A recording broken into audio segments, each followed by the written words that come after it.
E aí, pessoal, beleza? Bom, hoje eu gostaria de conversar um pouco com vocês sobre esse livro aqui, Grande Sertão Veredas, do João Guimarães Rosa. E bom, ah, Guimarães Rosa, né, foi um escritor brasileiro, né? Ele nasceu em Minas Gerais, no comecinho do século XX. Ele viveu basicamente toda essa metade, a primeira metade do século XX. Ele morreu relativamente jovem.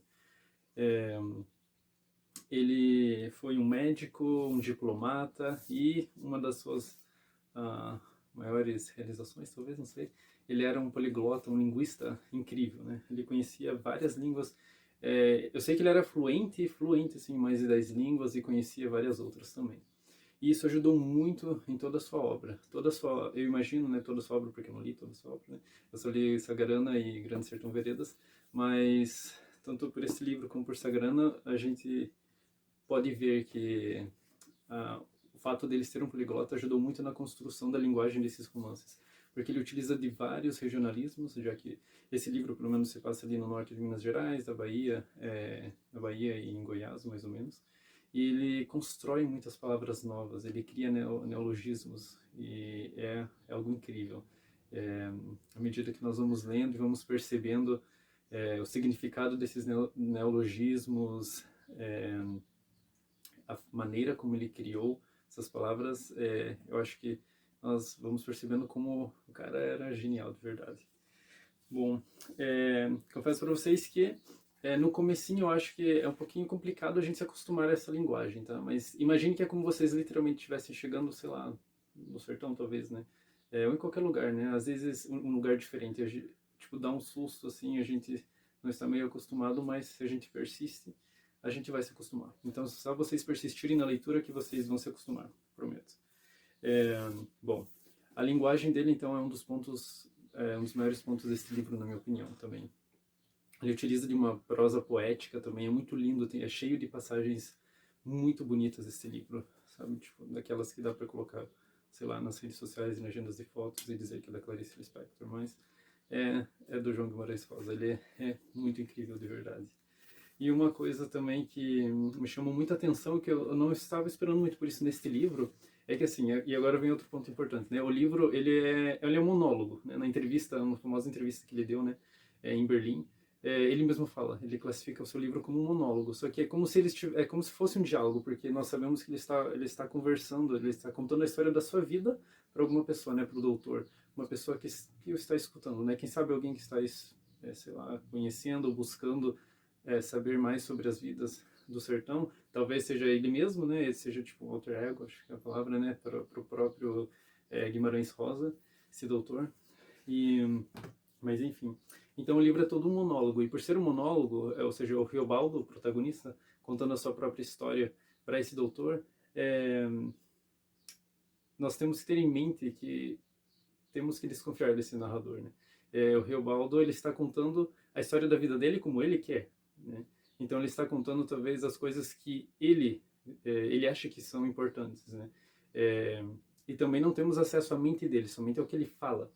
Então é muito interessante isso, porque ao mesmo tempo que ele consegue entrar na mente do Riobaldo, né, pelas coisas que ele fala, a gente não entra completamente, nós não entramos completamente. Então nós realmente não sabemos, talvez totalmente, né, a natureza dos pensamentos e de quem é verdadeiramente o Riobaldo, né? Porque a gente tem que lembrar, né, que apesar de que ele é o narrador, é ele quem está contando a história. Então eu acho que esse é um ponto muito interessante. É, então, eu quero dizer que temos que desconfiar, sim, de todas as coisas, do livro inteiro do que o Riobaldo vai contar, né? Mas, enfim.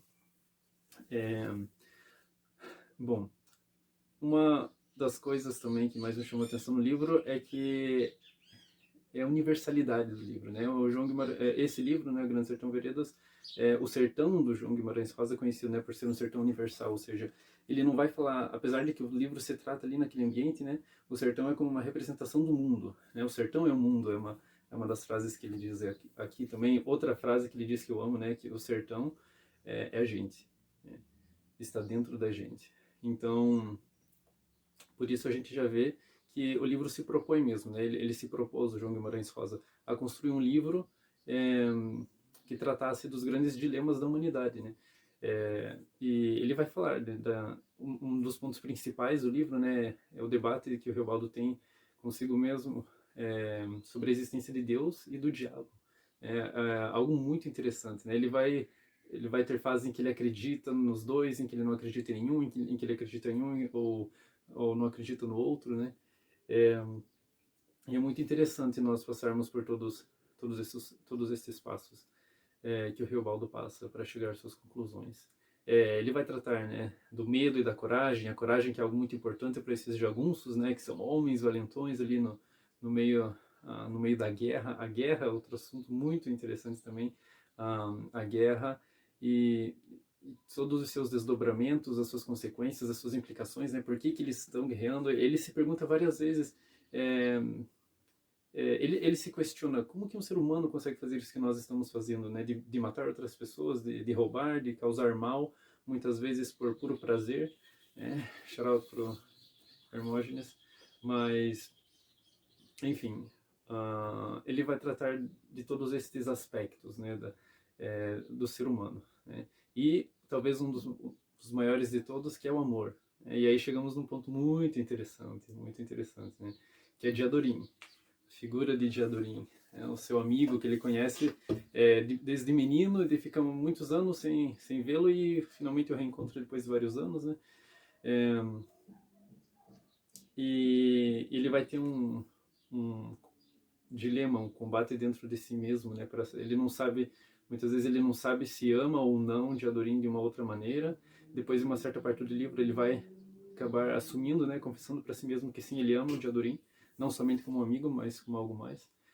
E aí temos que lembrar, né, o que eu disse lá no começo, né, que ele é um narrador não confiável, né? Então nós só sabemos o ponto de vista do Riobaldo para o Diadorim. Nós não sabemos o que realmente o Diadorim achava dele, né? Mas, na minha opinião, o Diadorim também gosta muito do Riobaldo. E não somente no amor de amizade, digamos assim. Mas, bom, enfim, envolvendo o Diadorim, a única coisa que eu tenho a dizer é que vale a pena. Vale a pena vocês lerem esse livro e pro pessoal, não sei, pro pessoal que já leu o livro e quiser comentar algo abaixo, porque tem um plot twist que tem a ver com o Diadorim, né? No final do livro, literalmente, acho que nas últimas 10 páginas que uau, eu não jamais quero comentar para vocês porque eu não sabia de nada e quando eu li essa cena, né, a parte esse final, né, eu senti, nossa, de verdade, eu senti algo que poucas vezes eu sinto lendo. Eu me senti como se fosse o próprio Reobaldo. Eu senti tudo que ele estava sentindo ali naquele momento, tá? Não quero falar mais para não dar spoiler para vocês. Mas tá, se alguém quiser comentar sobre isso, eu adoraria conversar. Eu adoraria ouvir a opinião de vocês sobre esse plot twist. Mas avisem o pessoal, tá? Avisem, sei lá, coloquem nos comentários que é spoiler pro pessoal que ainda não leu o livro, não, para que eles não peguem spoiler sem querer, né? E bom, mas enfim, isso é sobre a parte do amor, a parte de Diadorim. E bom, pessoal, sim, uma coisa, né, que é muito importante que estava esquecendo de falar é a questão do Pacto Fáustico, né? O Pacto Fáustico, que é uma lenda antiga que, se eu não me engano, vem desde a Idade Média. Eu ainda não li o Fausto do Goethe e nem Doutor Fausto, eu acho, do Thomas Mann. Mas eu sei que esses são livros que tratam do Pacto Fáustico, né? O Pacto Fáustico é o pacto com o demo, né? Com o diabo. Eu sei que o retrato de Dorian Gray também trata desse tipo fala desse pacto, e eu acho que o Grande Sertão Veredas é um pacto fáustico brasileiro, né? O representante da literatura mundial que trata do pacto fáustico no Brasil, né? Então, é algo muito interessante, né? Essa questão do pacto. Será que aconteceu ou será que não aconteceu, né? Ele realmente fez esse pacto ou não, né? Quando ele está lá nesse momento, né, nas Veredas Mortas, se eu não me engano, tratando de fazer esse pacto, ele tá meio, tipo, tá em outra, assim, sabe? Então, fica meio confuso, a gente não sabe se realmente isso aconteceu ou não. Ele passa a vida inteira dele, né, se questionando, será que ele realmente fez isso? Enquanto ele vai contando a sua história para o doutor, né, para quem ele está contando a história da vida dele, ele sempre está se questionando isso, né, o diabo existe ou não, eu fiz um pacto ou não, como que tá minha alma e etc. Mas, então, esse é um ponto que realmente vale a pena. Então, pessoal, eu realmente recomendo esse livro para vocês, né? Eu falei várias coisas soltas aí, mas vale a pena, seja pela linguagem, os neologismos, o regionalismo, essa prosa poética que ele tem, seja o fluxo de consciência que ele coloca no Riobaldo, que é maravilhoso esse domínio que ele tem, as suas descrições das guerras, a descrição dele do amor, é maravilhoso, é muito lindo de verdade. E bom, pessoal, realmente, indico muito para vocês, leiam, vale a pena pela história, pela linguagem, por todas as coisas, vocês vão gostar muito. E bom, é isso aí, pessoal. Nos vemos e até mais.